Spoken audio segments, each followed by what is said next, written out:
When I bought my land 10 years ago, it was just a quiet 3-acre patch behind my house on the edge of our small suburban community. It had a few old oak trees, a creek that ran through it during heavy rain, and more wildlife than you'd think could squeeze in this close to the city. It wasn't much, but it was mine, a place where my kids played, where I grilled on weekends, and where my wife loved to garden. About 2 years ago, the HOA president, Betty, self-proclaimed queen of the neighborhood, started eyeing my backlot. She claimed it was unused space that would benefit the whole community if turned into overflow parking for guests and visiting relatives. At first, I laughed. It was my land. I paid taxes on it. But the HOA board, run by Betty and her clique, wasn't the type to back down. Without asking, they rerouted the community entrance path so cars could drive straight through the greenbelt to my lot.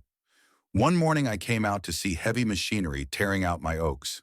They laid down gravel, painted crooked lines, and put up a sign: community parking, HOA permit required. I filed complaints. I called the city. I hired a lawyer. But they stalled me with red tape, and Betty just smirked whenever we passed on the street. I was furious but not foolish, so I dug deeper. When I found the original property deed, I discovered something the HOA hadn't bothered to check. My lot sat on slightly lower ground than the rest of the neighborhood. The creek that crossed it wasn't just a seasonal trickle. It was technically a protected drainage channel. The HOA had illegally paved over it, violating local water flow codes. So instead of fighting Betty in endless court battles, I decided to let nature, and a little human help, handle it. Over the next few weeks, I quietly installed a simple system to direct runoff back to where it naturally wanted to go. Some well-placed trenches, a few discreet channels, and when a big spring storm rolled through, I made sure the path was clear. The rain started on a Thursday night. By Friday morning, my parking lot looked like a shallow pond. By Friday afternoon, the entire gravel patch was underwater. The creek roared back to life, washing away the lines and the HOA's tacky sign.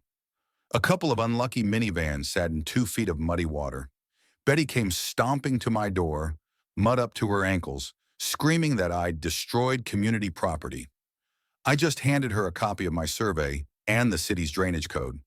I told her if she didn't want to swim to her HOA meetings, she'd better restore my land and fix her illegal construction.